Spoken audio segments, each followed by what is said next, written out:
الله به عليم. كل الطعام كان حلا لبني إسرائيل إلا ما حرم إسرائيل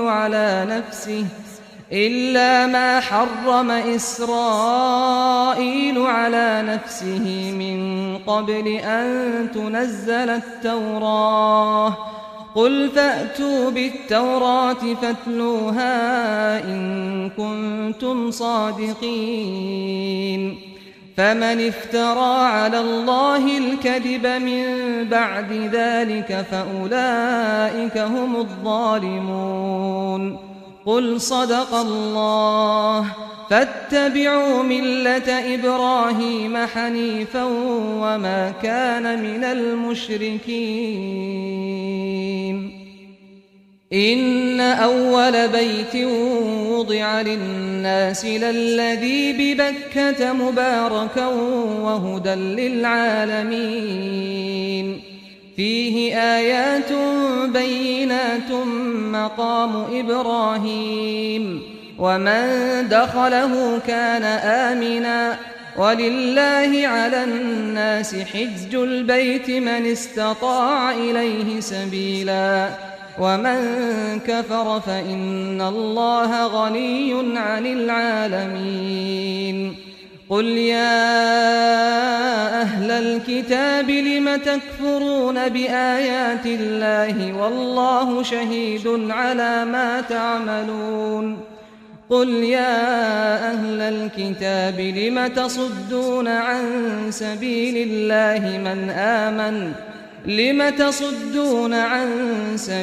الله من آمن تبغونها عوجا وأنتم شهداء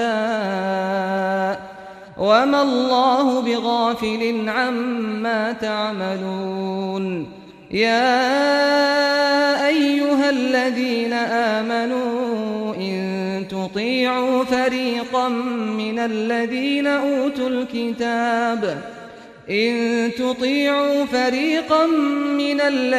أوتوا الكتاب يردوكم بعد إيمانكم كافرين. وكيف تكفرون وأنتم تتلى عليكم آيات الله وفيكم رسوله ومن يعتصم بالله فقد هدي إلى صراط مستقيم. يا أيها الذين آمنوا اتقوا الله حق تقاته ولا تموتن إلا وأنتم مسلمون. واعتصموا بحبل الله جميعا ولا تفرقوا. واذكروا نعمة الله عليكم إذ كنتم أعداء فألف بين قلوبكم فأصبحتم بنعمته إخوانا وكنتم على شفا حفرة من النار فأنقذكم منها. كذلك يبين الله لكم آياته لعلكم تهتدون. ولتكن منكم أمة يدعون إلى الخير ويأمرون بالمعروف وينهون عن المنكر وأولئك هم المفلحون. ولا تكونوا كالذين تفرقوا واختلفوا من بعد ما جاءهم البينات وأولئك لهم عذاب عظيم. يوم تبيض وجوه وتسود وجوه فأما الذين اسودت وجوههم أكفرتم بعد إيمانكم فذوقوا العذاب بما كنتم تكفرون. وأما الذين ابيضت وجوههم ففي رحمة الله هم فيها خالدون. تلك آيات الله نتلوها عليك بالحق وما الله يريد ظلما للعالمين ولله ما في السماوات وما في الأرض وإلى الله ترجع الأمور كنتم خير أمة أخرجت للناس تأمرون بالمعروف وتنهون عن المنكر وتؤمنون بالله ولو آمن أهل الكتاب لكان خيرا لهم منهم المؤمنون وأكثرهم الفاسقون لن يضروكم إلا أذى وإن يقاتلوكم يولوكم الأدبار ثم لا ينصرون ضربت عليهم الذلة أينما ثقفوا إلا بحبل من الله وحبل من الناس وباءوا بغضب من الله وضربت عليهم المسكنة ذلك بأنهم كانوا يكفرون بآيات الله ويقتلون الأنبياء بغير حق ذلك بما عصوا وكانوا يعتدون ليسوا سواء من أهل الكتاب أمة قائمة يتلون آيات الله آناء الليل وهم يسجدون يؤمنون بالله واليوم الآخر ويأمرون بالمعروف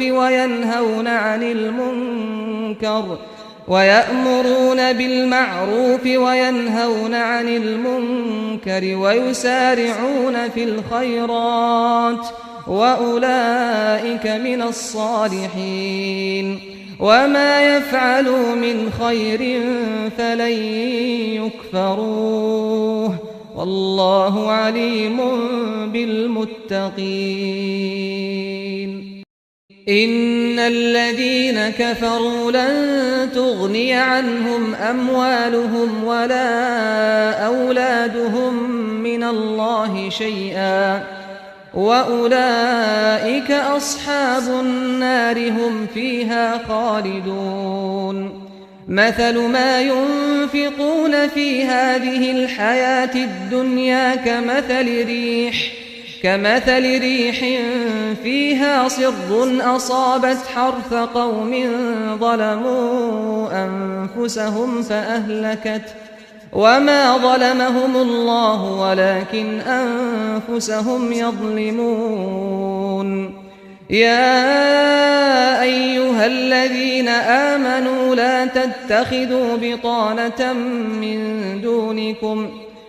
تتخذوا بطانة من دونكم لا يألونكم خبالا ودوا ما عنتم قد بدت البغضاء من أفواههم وما تخفي صدورهم أكبر قد بينا لكم الآيات إن كنتم تعقلون ها أنتم أولئك تحبونهم ولا يحبونكم وتؤمنون بالكتاب كله وإذا لقوكم قالوا آمنا وإذا خلوا عضوا عليكم الأنامل من الغيظ قل موتوا بغيظكم إن الله عليم بذات الصدور إن تمسسكم حسنة تسؤهم وإن تصبكم سيئة يفرحوا بها وإن تصبروا وتتقوا لا يضركم كيدهم شيئا إن الله بما يعملون محيط وإذ غدوت من أهلك تبوئ المؤمنين مقاعد للقتال والله سميع عليم إذ هم الطائفتان منكم أن تفشلا والله وليهما وعلى الله فليتوكل المؤمنون ولقد نصركم الله ببدر وأنتم أذلة فاتقوا الله لعلكم تشكرون إذ تقول للمؤمنين ألن يكفيكم أن يمدكم ربكم ب3,000 من الملائكة منزلين بلى إن تصبروا وتتقوا ويأتوكم من فورهم هذا يمددكم ربكم ب5,000 من الملائكة مسومين وما جعله الله إلا بشرى لكم ولتطمئن قلوبكم به وما النصر إلا من عند الله العزيز الحكيم ليقطع طرفا من الذين كفروا أو يكبتهم فينقلبوا خائبين ليس لك من الأمر شيء أو يتوب عليهم أو يعذبهم فإنهم ظالمون ولله ما في السماوات وما في الأرض يغفر لمن يشاء ويعذب من يشاء والله غفور رحيم يا أيها الذين آمنوا لا تأكلوا الربا أضعافا مضاعفة واتقوا الله لعلكم تفلحون واتقوا النار التي أعدت للكافرين وأطيعوا الله والرسول لعلكم ترحمون وسارعوا إلى مغفرة من ربكم وجنة عرضها السماوات والأرض أعدت للمتقين الذين ينفقون في السراء والضراء والكاظمين الغيظ والعافين عن الناس والله يحب المحسنين والذين إذا فعلوا فاحشة أو ظلموا أنفسهم ذكروا الله فاستغفروا لذنوبهم ومن يغفر الذنوب إلا الله ولم يصروا على ما فعلوا وهم يعلمون أولئك جزاؤهم مغفرة من ربهم وجنات تجري من تحتها الأنهار خالدين فيها ونعم أجر العاملين قد خلت من قبلكم سنن فسيروا في الأرض فانظروا كيف كان عاقبة المكذبين هذا بيان للناس وهدى وموعظة للمتقين ولا تهنوا ولا تحزنوا وأنتم الأعلون إن كنتم مؤمنين إن يمسسكم قرح فقد مس القوم قرح مثله وتلك الأيام نداولها بين الناس وليعلم الله الذين آمنوا ويتخذ منكم شهداء والله لا يحب الظالمين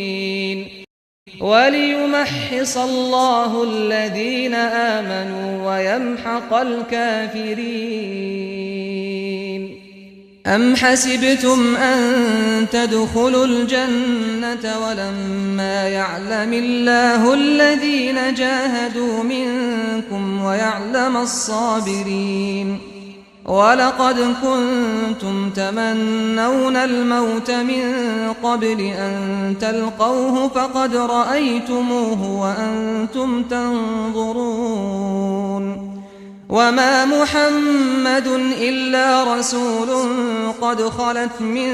قبله الرسل أفإن مات أو قتلا انقلبتم على أعقابكم ومن ينقلب على عقبيه فلن يضر الله شيئا وسيجزي الله الشاكرين وما كان لنفس أن تموت إلا بإذن الله كتابا مؤجلا ومن يرد ثواب الدنيا نؤته منها ومن يرد ثواب الآخرة نؤته منها وسنجزي الشاكرين وكأين من نبي قاتل معه ربيون كثير فما وهنوا لما أصابهم في سبيل الله وما ضعفوا وما استكانوا والله يحب الصابرين وما كان قولهم إلا أن قالوا ربنا اغفر لنا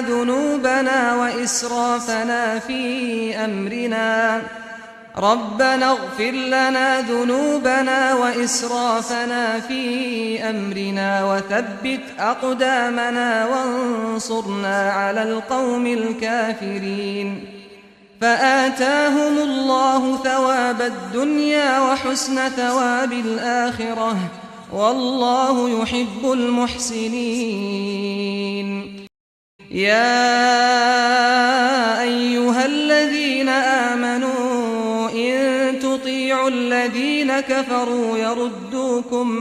يردوكم على أعقابكم فتنقلبوا خاسرين بل الله مولاكم وهو خير الناصرين سنلقي في قلوب الذين كفروا الرعب بما أشركوا بالله ما لم ينزل به سلطانا ومأواهم النار وبئس مثوى الظالمين ولقد صدقكم الله وعده إذ تحسونهم بإذنه حتى إذا فشلتم وتنازعتم في الأمر وعصيتم من بعد ما أراكم ما تحبون منكم من يريد الدنيا ومنكم من يريد الآخرة ثم صرفكم عنهم ليبتليكم ولقد عفا عنكم والله ذو فضل على المؤمنين إذ تصعدون ولا تلوون على أحد والرسول يدعوكم في أخراكم فأثابكم غما بغم لكي لا تحزنوا على ما فاتكم ولا ما أصابكم والله خبير بما تعملون ثم أنزل عليكم من بعد الغم أمنة نعاسا يغشى طائفة منكم وطائفة قد أهمتهم أنفسهم يظنون بالله غير الحق ظن الجاهلية يقولون هل لنا من الأمر من شيء قل إن الأمر كله لله يخفون في أنفسهم ما لا يبدون لك يقولون لو كان لنا من الأمر شيء ما قتلنا هاهنا قل لو كنتم في بيوتكم لبرز الذين كتب عليهم القتل إلى مضاجعهم وليبتلي الله ما في صدوركم وليمحص ما في قلوبكم والله عليم بذات الصدور. إن الذين تولوا منكم يوم التقى الجمعان إنما استزلهم الشيطان ببعض ما كسبوا ولقد عفى الله عنهم إن الله غفور حليم. يا أيها الذين آمنوا لا تكونوا كالذين كفروا وقالوا لإخوانهم إذا ضربوا في الأرض أو كانوا غزا لو كانوا عندنا ما ماتوا وما قتلوا ليجعل الله ذلك حسرة في قلوبهم والله يحيي ويميت والله بما تعملون بصير. ولئن قتلتم في سبيل الله أو متم لمغفرة من الله ورحمة خير مما يجمعون. ولئن متم أو قتلتم لإلى الله تحشرون. فبما رحمة من الله لنت لهم ولو كنت فظا غليظ القلب لانفضوا من حولك فاعف عنهم واستغفر لهم وشاورهم في الأمر فإذا عزمت فتوكل على الله إن الله يحب المتوكلين. إن ينصركم الله فلا غالب لكم وإن يخذلكم فمن ذا الذي ينصركم من بعده وعلى الله فليتوكل المؤمنون. وما كان لنبي أن يغل ومن يغلل يأت بما غل يوم القيامة ثم توفى كل نفس ما كسبت وهم لا يظلمون. أفمن اتبع رضوان الله كمن باء بسخط من الله ومأواه جهنم وبئس المصير. هم درجات عند الله والله بصير بما يعملون. لقد من الله على المؤمنين إذ بعث فيهم رسولا من أنفسهم يتلو عليهم آياته ويزكيهم ويعلمهم الكتاب والحكمة وإن كانوا من قبل لفي ضلال مبين. أولما أصابتكم مصيبة قد أصبتم مثليها قلتم أنى هذا قل هو من عند أنفسكم إن الله على كل شيء قدير. وما أصابكم يوم التقى الجمعان فبإذن الله وليعلم الذين نافقوا. وقيل لهم تعالوا قاتلوا في سبيل الله أو ادفعوا قالوا لو نعلم قتالا لاتبعناكم هم للكفر يومئذ أقرب منهم للإيمان يقولون بأفواههم ما ليس في قلوبهم والله أعلم بما يكتمون. الذين قالوا لإخوانهم وقعدوا لو أطاعونا ما قتلوا قل فادرءوا عن أنفسكم الموت إن كنتم صادقين. ولا تحسبن الذين قتلوا في سبيل الله أمواتا بل أحياء عند ربهم يرزقون فرحين بما آتاهم الله من فضله ويستبشرون بالذين لم يلحقوا بهم من خلفهم ألا خوف عليهم ولا هم يحزنون يستبشرون بنعمة من الله وفضل وأن الله لا يضيع أجر المؤمنين الذين استجابوا لله والرسول من بعد ما أصابهم القرح للذين أحسنوا منهم واتقوا أجر عظيم الذين قال لهم الناس إن الناس قد جمعوا لكم فاخشوهم فزادهم إيمانا وقالوا حسبنا الله ونعم الوكيل فانقلبوا بنعمة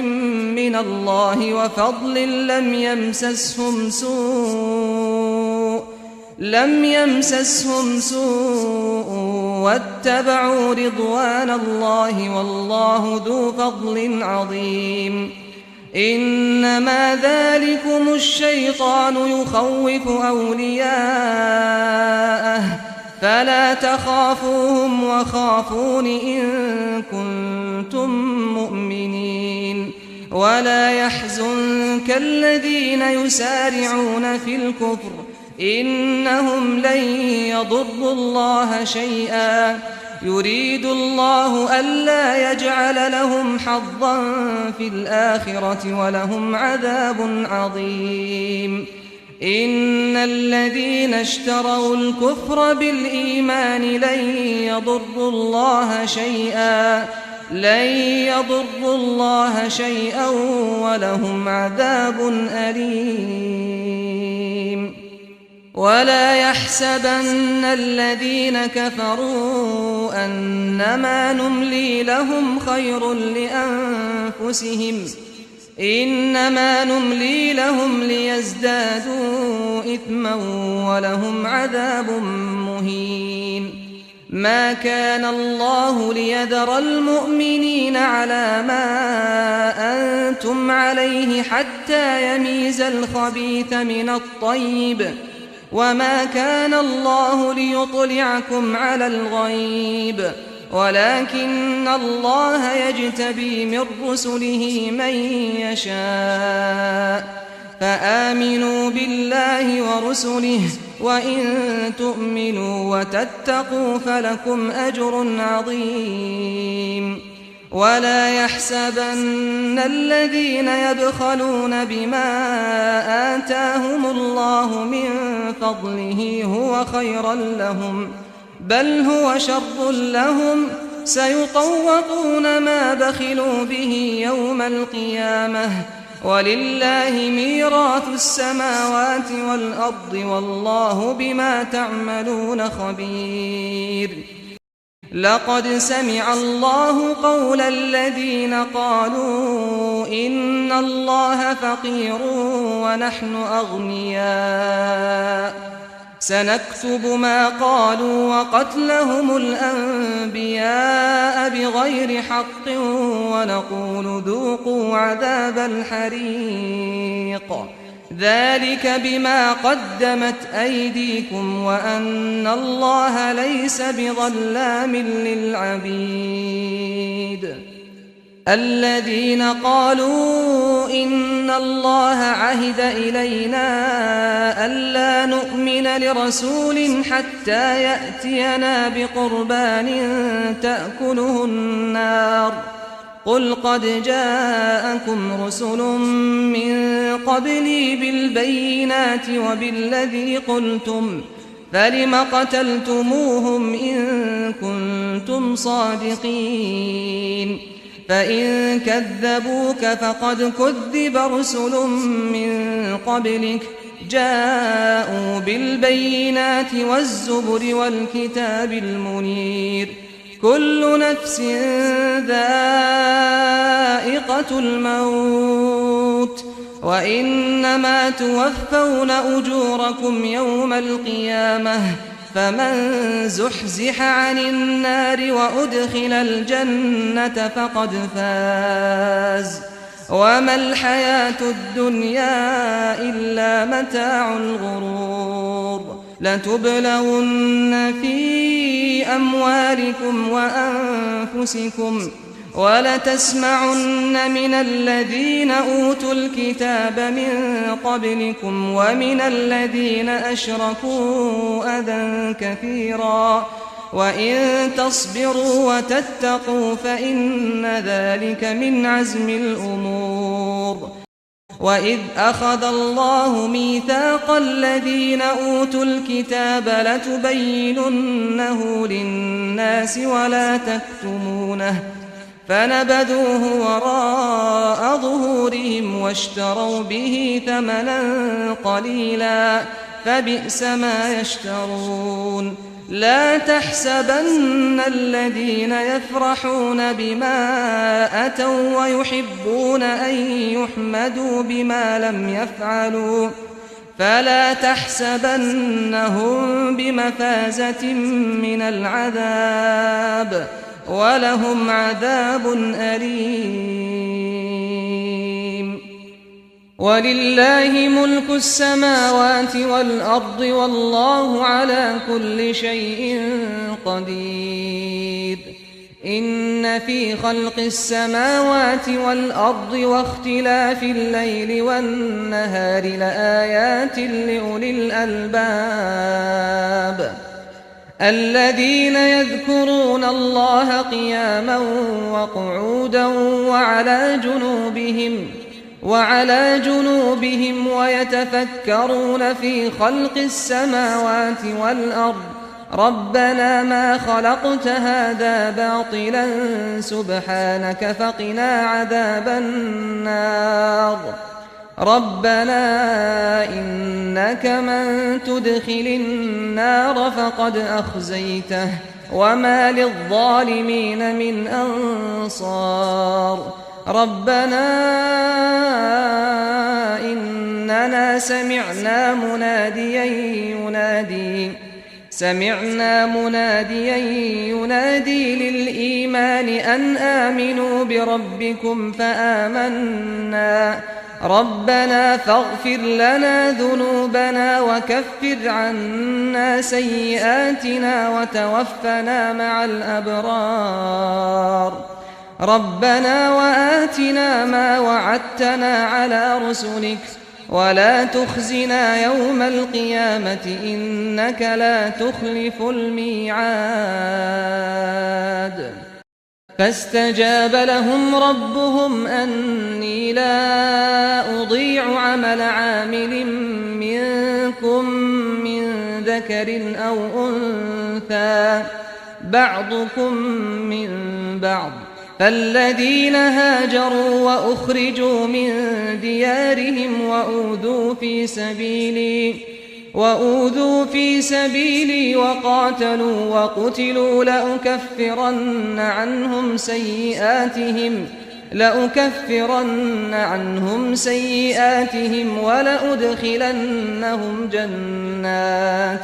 ولأدخلنهم جنات تجري من تحتها الأنهار ثوابا من عند الله والله عنده حسن الثواب لا يغرنك تقلب الذين كفروا في البلاد متاع قليل ثم مأواهم جهنم وبئس المهاد لكن الذين اتقوا ربهم لهم جنات تجري من تحتها الأنهار خالدين فيها نزلا من عند الله وما عند الله خير للأبرار وإن من أهل الكتاب لمن يؤمن بالله وما أنزل إليكم وما أنزل إليهم خاشعين لله لا يشترون بآيات الله ثمنا قليلا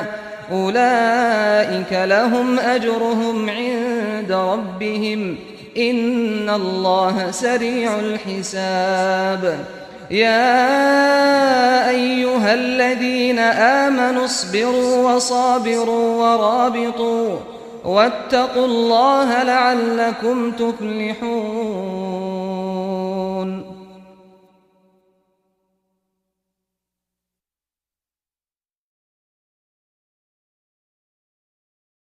أعوذ بالله من الشيطان الرجيم. بسم الله الرحمن الرحيم. يا أيها الناس اتقوا ربكم الذي خلقكم من نفس واحدة وخلق منها زوجها وبث منهما رجالا كثيرا ونساء واتقوا الله الذي تساءلون به والأرحام إن الله كان عليكم رقيبا وآتوا اليتامى أموالهم ولا تتبدلوا الخبيث بالطيب ولا تأكلوا أموالهم إلى أموالكم إنه كان حوبا كبيرا وإن خفتم ألا تقسطوا في اليتامى فانكحوا ما طاب لكم من النساء مثنى وثلاث ورباع فإن خفتم ألا تعدلوا فواحدة أو ما ملكت أيمانكم ذلك أدنى ألا تعولوا وآتوا النساء صدقاتهن نحلة فإن طبن لكم عن شيء منه نفسا فكلوه هنيئا مريئا ولا تؤتوا السفهاء أموالكم التي جعل الله لكم قياما وارزقوهم فيها واكسوهم وقولوا لهم قولا معروفا وابتلوا اليتامى حتى إذا بلغوا النكاح فإن آنستم منهم رشدا فادفعوا إليهم أموالهم ولا تأكلوها إسرافا وبدارا أن يكبروا ومن كان غنيا فليستعفف ومن كان فقيرا فليأكل بالمعروف فإذا دفعتم إليهم أموالهم فأشهدوا عليهم وكفى بالله حسيبا للرجال نصيب مما ترك الوالدان والأقربون وللنساء نصيب مما ترك الوالدان والأقربون مما قل منه أو كثر نصيبا مفروضا وإذا حضر القسمة أولو القربى واليتامى والمساكين فارزقوهم منه وقولوا لهم قولا معروفا وليخشى الذين لو تركوا من خلفهم ذرية ضعافا خافوا عليهم فليتقوا الله وليقولوا قولا سديدا إن الذين يأكلون أموال اليتامى ظلما إنما يأكلون في بطونهم نارا وسيصلون سعيرا يوصيكم الله في أولادكم للذكر مثل حظ الأنثيين فإن كن نساء فوق 2 فلهن ثلثا ما ترك وإن كانت واحدة فلها النصف ولأبويه لكل واحد منهما السدس مما ترك إن كان له ولد فإن لم يكن له ولد وورثه أبواه فلأمه الثلث فإن كان له إخوة فلأمه السدس من بعد وصية يوصي بها أو دين آباؤكم وأبناؤكم لا تدرون أيهم أقرب لكم نفعا فريضة من الله إن الله كان عليما حكيما ولكم نصف ما ترك أزواجكم إن لم يكن لهن ولد فإن كان لهن ولد فلكم الربع مما تركن من بعد وصية يوصين بها أو دين ولهن الربع مما تركتم إن لم يكن لكم ولد فإن كان لكم ولد فلهن الثمن مما تركتم من بعد وصية توصون بها أو دين وإن كان رجل يورث كلالة أو امرأة وله أخ أو أخت فلكل واحد منهما السدس فإن كانوا أكثر من ذلك فهم شركاء في الثلث من بعد وصية يوصى بها أو دين غير مضار وصية من الله والله عليم حليم تلك حدود الله ومن يطع الله ورسوله يدخله جنات تجري من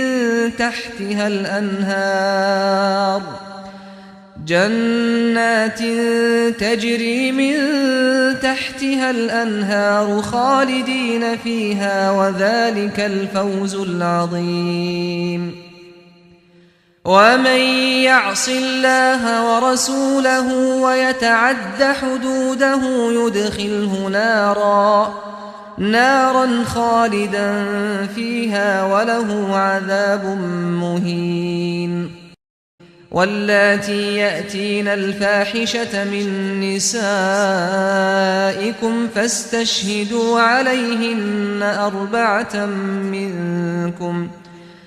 فإن شهدوا فأمسكوهن في البيوت حتى يتوفاهن الموت أو يجعل الله لهن سبيلا واللذان يأتيانها منكم فآذوهما فإن تابا وأصلحا فأعرضوا عنهما إن الله كان توابا رحيما إنما التوبة على الله للذين يعملون السوء بجهالة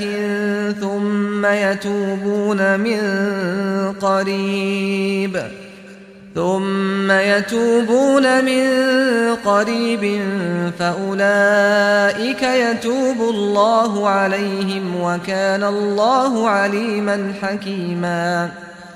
وليست التوبة للذين يعملون السيئات حتى إذا حضر أحدهم الموت قال إني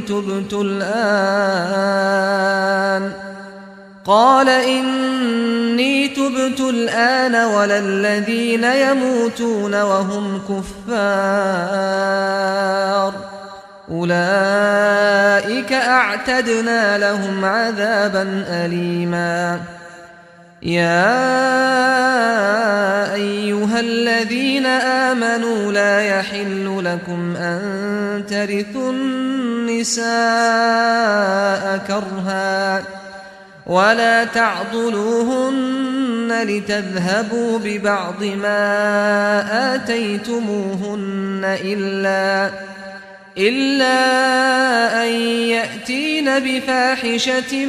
مبينة وعاشروهن بالمعروف فإن كرهتموهن فعسى أن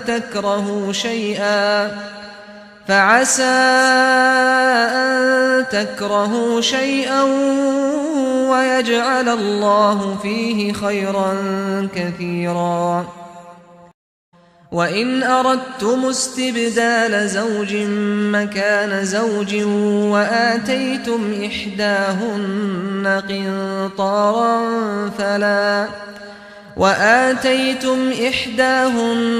قنطارا فلا تأخذوا منه شيئا أتأخذونه بهتانا وإثما مبينا. وكيف تأخذونه وقد أفضى بعضكم إلى بعض وأخذن منكم ميثاقا غليظا. ولا تنكحوا ما نكح آباؤكم من النساء إلا ما قد سلف إنه كان فاحشة ومقتا وساء سبيلا. حرمت عليكم أمهاتكم وبناتكم وأخواتكم وعماتكم وخالاتكم وبنات الأخ وبنات الأخت وأمهاتكم اللاتي أرضعنكم وأخواتكم من الرضاعة وأمهات نسائكم وربائبكم اللاتي في حجوركم من نسائكم اللاتي دخلتم بهن فإن لم تكونوا دخلتم بهن فلا جناح عليكم وحلائل أبنائكم الذين من أصلابكم وأن تجمعوا بين الأختين إلا ما قد سلف إن الله كان غفورا رحيما.